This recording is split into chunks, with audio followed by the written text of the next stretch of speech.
다 같이 로마서 10장 13절 말씀 우리 함께 암송하도록 하겠습니다. 시작. 누구든지 주의 이름을 부르는 자는 구원을 얻으리라. 로마서 10장 13절 말씀. 아멘. 오늘은 다 이해할 수 없는 하나님이라는 제목으로 우리 하박국 말씀을 살펴보려고 합니다. 저는 시간이 날 때마다 청년들과 제가 좋아하는 카페에 가서 함께 이야기를 나누고 그들의 인생의 이야기들을 듣는 것을 정말 좋아합니다. 왜냐하면 이 청년들을 만나서 그들의 이야기를 듣고 그들의 인생의 이야기를 들을 때마다 정말 너무나 흥미롭고 또 저에게 있어서 많은 도전을 줄 뿐만 아니라 나와는 또 다른 인생을 살아가면서 그것 가운데 임하시는 그 하나님의 은혜, 그 놀라운 하나님의 뜻과 계획하심을 경험할 수 있기 때문입니다. 그들의 이야기를 듣다 보면 2-3시간은 정말 너무나 빠르게 지나가는 경험을 하게 됩니다. 하지만 그들과 나누는 이 대화의 시간들이 늘 즐겁고 행복하다고만은 이야기할 수 없습니다. 그들이 현장에서 그들의 삶 속에서 경험하고 있는 고난과 역경들을 바라보면서 그 어떤 말로도 위로해 줄 수 없을 때에 저는 그 시간이 더 이상 행복한 시간이 아니라 어렵고 가장 힘든 시간으로 바뀌어 버립니다. 그들 나름대로 열심히 노력하고 열심히 힘써면서 그 삶 가운데 투철하게 살아가지만 그들이 노력했던 것에 비하면 정말 보잘것없는 결과들을 경험하고 또 오히려 더 악한 상황 가운데 처하게 되는 것을 볼 때마다 이 청년을 향한 하나님의 뜻은 도대체 무엇인지, 왜 하나님은 이런 식으로 이 청년을 인도해 가시는지 저로서도 정말 하나님을 이해할 수 없는 순간들이 종종 있기 때문입니다. 그 청년이 저에게 하나님은 저에게 어떠한 뜻을 가지고 계실까요? 라고 되물었을 때 저는 참 민망하게도 나도 잘 모르겠다라고 대답할 수밖에 없는 그 순간이 저에게는 너무나 어렵고 고통스러운 순간이 되는 겁니다. 여러분, 사실 성경에 나타나는 많은 위대한 인물들도 하나님의 뜻을 완벽하게 이해하고 살아갔던 사람은 없습니다. 우리가 잘 아는 믿음의 조상 아브라함을 한번 떠올려 보십시오.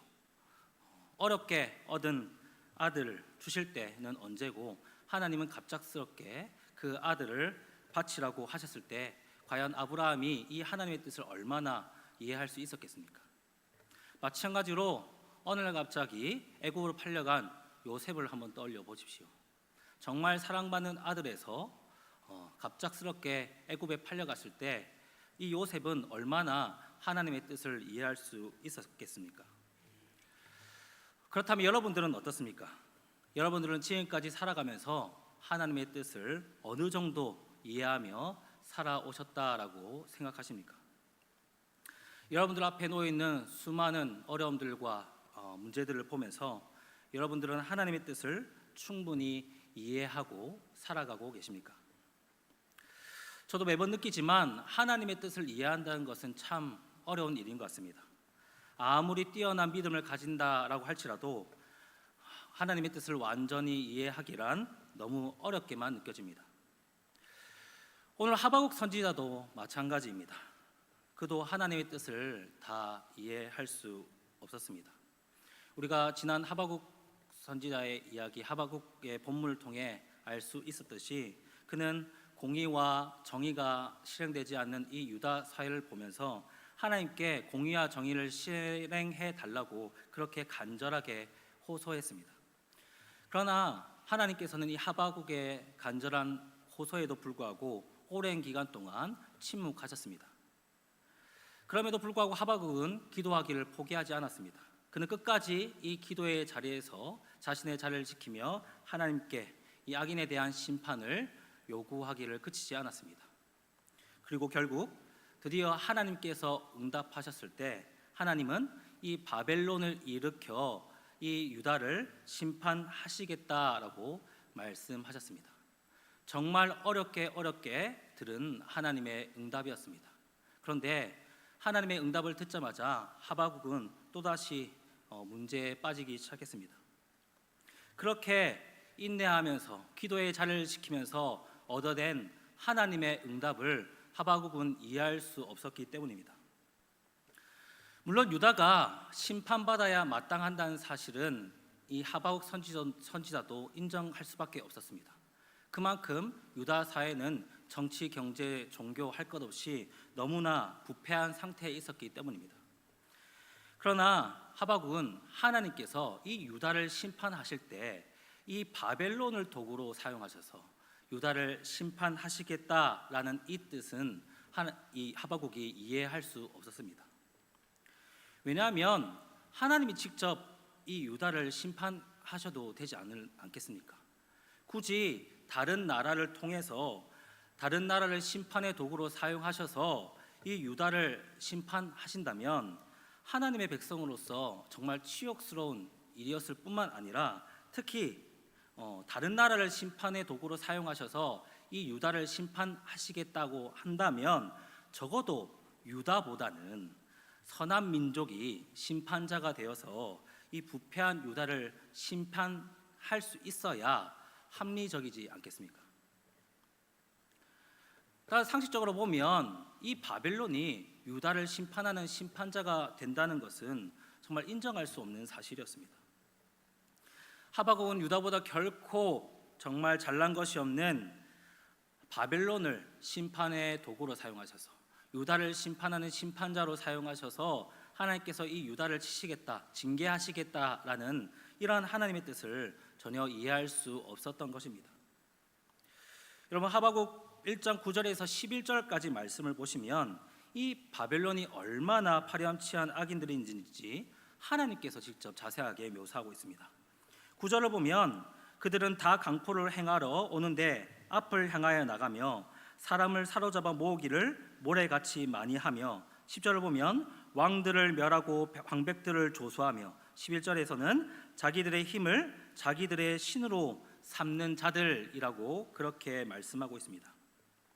물론 9절부터 이 11절까지 말씀은 유다를 심판하러 오는 이 바벨론이 얼마나 잔인하고 잔혹하며 무서운 존재들인지를 묘사하는 부분이지만 다른 한편으로 생각해 보면 하나님도 이렇게 묘사할 정도로 이 바벨론은 너무나 악하고 결코 다른 민족을 심판할 수 있는 심판자가 될 수 없는 자들이라는 사실을 하나님도 잘 알고 계셨다라는 것입니다.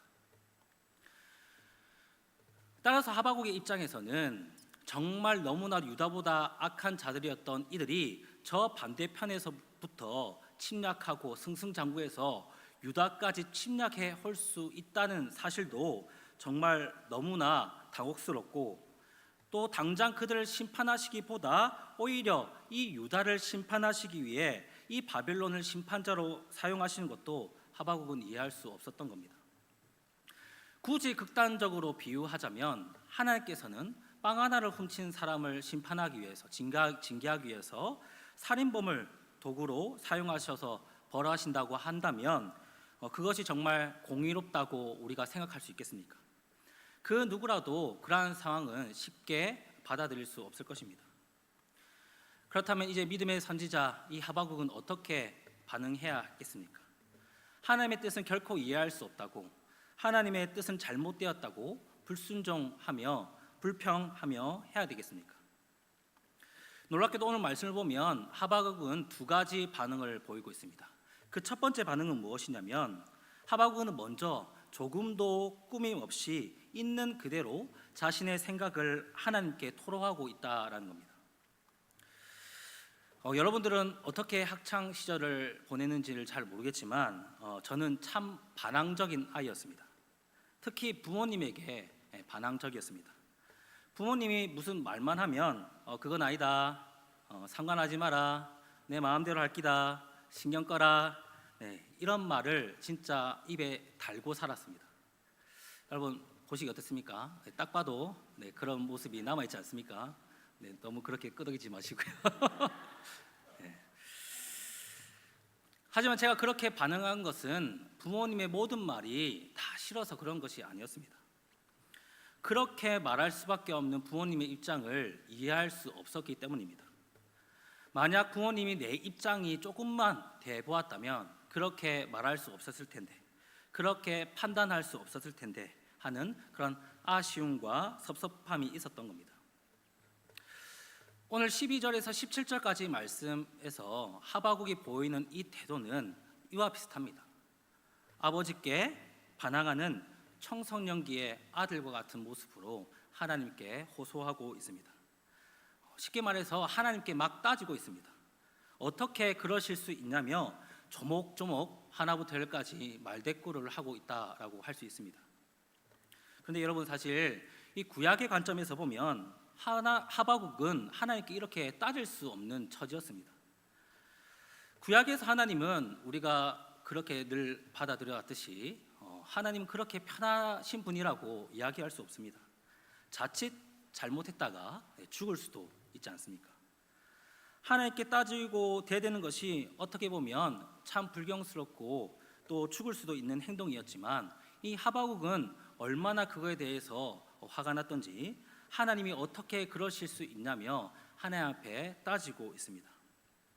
여러분, 만약에 내 앞에 정말 언제든지 나를 때리고 괴롭힐 수 있는 힘을 가진 사람이 앞에 있다면 그 사람 앞에서 너 때문에 오늘 하루가 다 망했다느니 너는 왜 그러냐니 그렇게 따질 수 있겠습니까? 분노 조절 장애가 없지 않고서야 대부분 입을 떼지 않고 가만히 숨죽이고 있을 수밖에 없을 겁니다. 그런데 하박국은요, 하나님 앞에서 너무나 당연하게 따지고 있습니다. 몇 번이고 어찌하여 라는 말을 반복하면서 투덜투덜거리고 있습니다. 여러분, 하박국이 이렇게 할 수 있었던 이유가 무엇입니까? 정말 분노 조절 장애가 있어서입니까? 그것이 아니라 여러분, 하박국이 이렇게 따질 수 있었던 것은 오히려 하나님에 대한 깊은 믿음과 신뢰가 그만큼 확실했기 때문입니다. 여러분, 12절 말씀을 보겠습니다. 12절 말씀 함께 읽도록 하겠습니다. 시작.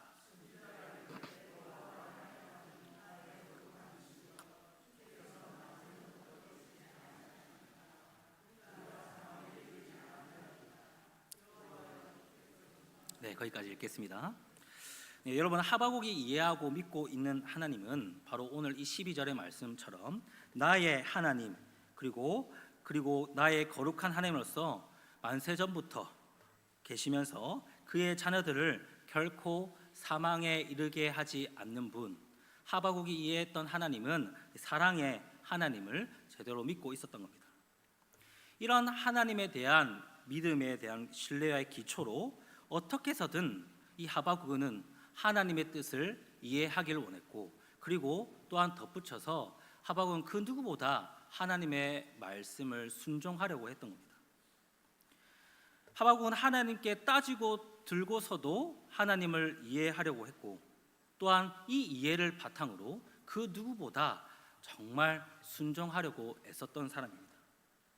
그래서 그는 자신의 감정을 숨기거나 없는 척하지 않았습니다. 억울하고 답답한 마음 그대로 하나님 앞에 들고 나아갔던 겁니다. 성도 여러분, 우리가 때로는 우리가 보기에 하나님의 뜻이 불합리하게 보이고 또 공의롭게 보이지 않을 때가 있습니다. 그러나 그때에도 하박국은 하나님의 인도하심에 불순종하거나 하나님의 말씀에 불평하는 것이 아니라 오직 정말 하나님의 뜻이 정말 무엇인지, 하나님의 의도가 무엇인지 그것을 알기 위해서 씨름했던 사람입니다. 하박국은 하나님의 뜻을 온전히 이해할 수 없는 상황 가운데서도 하나님을 향한 중심을 결코 포기하지 않았습니다. 저와 여러분들도 이러한 믿음의 자세를 갖춰야 되지 않겠습니까? 하나님의 뜻이 내 생각과 나의 계획과 내 판단과 일치하지 않는다고 하더라도 우리는 끝까지 우리를 사랑하시고 지키시고 보호하시는 그 하나님을 믿으면서 그분의 뜻을 알기 위해 힘쓰는 저와 여러분들이 되어야 할 것입니다. 둘째로, 이 하박국은 끝까지 자신의 자리를 지켰습니다. 여러분, 2장 1절 말씀 우리가 함께 보도록 하겠습니다. 시작. 내가 내 파수한 곳에 서며 성례에 서리라. 그가 내게 무엇이라 말씀하시는지 기다리고 바라보며 나의 질문에 대하여 어떻게 대답하시는지 보리라 하였더니라고 말하고 있습니다. 여러분, 선지자의 역할 중 하나는 바로 이 파수대에서 경계 근무를 서는 일이었습니다. 그는 분명 하나님의 뜻에 대해서, 하나님의 인도하심에 대해서 강한 의문과 답답함을 느끼고 있었지만 그는 다시 하나님께서 세우신 그 자리로 돌아가 선지자의 임무를 어김없이 수행했습니다. 그리고 자신의 역할을 충실히 감당하면서 하나님께서 무엇이라 말씀하시는지 하나님의 응답을 다시 한 번 더 기다리며 소망 가운데 나아가고 있습니다. 지금 당장 하나님께서 이 바벨론을 통하여 유다를 심판하시겠다라는 결정을 내린 상태였지만 그럼에도 불구하고 그는 어제와 동일하게 오늘도 하나님께서 세우신 이 자리를 지키며 하나님의 응답을 기다렸던 것입니다. 당장 들이닥칠지 모르는 위험과 고난을 앞에 두고도 자신의 자리에 돌아와 이전과 동일하게 여러분 하박국이 충실하게 나아갈 수 있었던 것은 하나님에 대한 확신과 믿음이 있었기 때문입니다. 하나님에 대한 확신과 믿음이 없었다면 결코 보여줄 수 없는 신앙인의 태도라고 할 수 있는 것입니다. 여러분, 우리도 이러한 하나님에 대한 믿음과 확신이 있어야 하지 않겠습니까? 당장 눈앞에 우리 앞에 놓여진 여러 가지 어려움들이 있지만 하나님께서 세우신 이 믿음의 자리에서 우리는 충실히 살아가면서 하나님의 도우심과 인도하심을 다시 한 번 더 기다리는 사람이 바로 믿음의 사람이라고 할 수 있습니다. 여러분, 신앙생활을 하다 보면 정말 어려움에 닥칠 때마다 하나님께서 세우신 이 믿음의 자리에서 벗어나는 성도들을 보게 됩니다. 하지만 우리가 하나님의 응답을 다 알기 전에, 하나님의 응답을 다 이해하기 전에 이 믿음의 자리에서 벗어난다고 한다면 그것은 오히려 우리가 다시는 하나님의 뜻과 인도하심을 제대로 이해할 수 있는 방법을 잃어버린 것과 같습니다. 그러나 진짜 믿음의 사람들은 어떤 상황과 환경 속에서도 주님께서 세우신 이 믿음의 자리에서 결코 벗어나지 않고 이 믿음의 자리에서 씨름하는 사람입니다.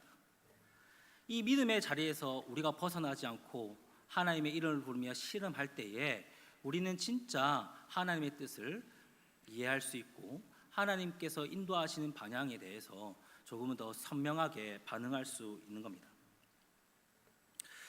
여러분, 이제 설교를 마무리하면서 한 가지 이야기를 들려드리고자 합니다. 오늘날 이 모세가 하나님의 뜻을 집행하는 천사를 따라서 동행하게 되었습니다. 천사는 계속적으로 이 모세에게 자신과 동행하기 힘들 것이라 얘기하면서 모세를 떼어놓으려고 했지만 모세는 인내하며 오로지 잠잠히 지켜보겠다라는 약속을 하고서는 이 천사를 따라다니기 시작했습니다. 얼마 후 배를 타고 가는데 그 뱃사공이 아주 그들에게 친절히 대해주었습니다. 그런데 갑자기 그 천사가 배 밑바닥에 구멍을 내어버렸습니다. 배는 가라앉고 겨우 사람들은 살아남았지만 모세는 이 친절한 백사공에게 그렇게 행동한 천사의 행동을 이해할 수 없었습니다. 그래서 그는 항의했습니다. 하지만 천사는 아무런 말을 하지 않았습니다. 그리고 또다시 길을 가다가 이번에는 선하게 생긴 한 청년과 마주치게 되었습니다. 그런데 천사는 다짜고짜 그를 죽여버렸습니다. 너무 황당해서 모세는 이 천사에게 따졌습니다. 그러자 천사는 모세에게 그러니 당신은 나와 함께 갈 수 없다고 하지 않았습니까? 라고 하며 오히려 모세를 책망하는 것이 아니겠습니까? 이 말에 모세는 다시 한 번 더 참아보기로 했습니다. 이후에 모세는 천사와 함께 어느 마을에 들어가게 되었습니다. 그 마을 사람들은 나그네인 그들을 대접해 주지도 않았으며 매우 인색하게 굴었습니다. 그런데 이번에는 천사가 어이없게도 그 마을에 허물어져 가던 담을 자진해서 수리해 주는 것이 아니겠습니까? 그것을 지켜보는 모세는 더 이상 참을 수 없어서 도무지 당신과 함께 갈 수 없습니다. 지금까지 도대체 이렇게 행동한 이유가 무엇입니까? 라고 따지고 물었다고 합니다. 그러자 천사는 이렇게 설명하였습니다. 처음 배에 구멍을 내었던 이유는 바로 뒤에서 해적들이 나타나 배뿐만이 아니라 그 사공의 목숨까지 빼앗으려 했기 때문에 미리 그것을 막은 것입니다. 그리고 소년을 죽인 이유는 그 소년이 다른 사람을 해치려는 마음을 먹고 있어서 지금 그를 데려가는 것이 그에게나 다른 사람에게도 더 좋았기 때문입니다. 마지막 악한 사람들의 담을 고쳐준 이유는 그 담 밑에 보물이 숨겨져 있었기 때문입니다. 그 보물은 후에 가난한 고아의 소년들의 몫이 되기 때문에 내가 담을 세워줌으로써 그 악인들이 그 보물을 발견하지 못하도록 한 것입니다. 사랑하는 성도 여러분, 이 예화를 통하여서 여러분들은 하나님의 뜻과 그 계획하심을 조금이나마 이해하실 수 있으시겠습니까? 어쩌면 공의롭지 못하고 모순되어 보이고 때로는 이해할 수 없는 하나님의 뜻이라고 할지라도 정말 하나님께서는 그 모든 것을 합력하여 선을 이뤄가시는 하나님이십니다. 우리는 하나님의 섭리와 그 뜻을 다 이해하지 못하는 어리석은 자들이지만, 그래서 때로는 하나님께 반항대하고 섭섭해하는 자들이지만, 하나님은 묵묵히 인내하시며 우리를 가장 선한 방향으로 지금도 인도해 가고 계십니다. 중요한 것은 우리가 그런 하나님을 진짜 믿고 있느냐, 하나님의 응답이 있기까지 우리가 세워진 이 자리에서 하나님의 도우심을 기다릴 수 있느냐가 중요한 것입니다. 우리가 이해할 수 없는 상황 가운데 있을지라도 흔들리지 않는 믿음 가운데 하나님의 인도하심을 바라보는 저와 여러분들이 되기를 원합니다. 또한 하나님이 응답하시기까지 지금 여러분들이 서 있는 이 믿음의 자리에서 결코 탈락하지 아니하고 오직 이 자리에서 하나님과 씨름함으로 하나님의 정말 선하신 계획을 발견하고 경험할 수 있는 저와 여러분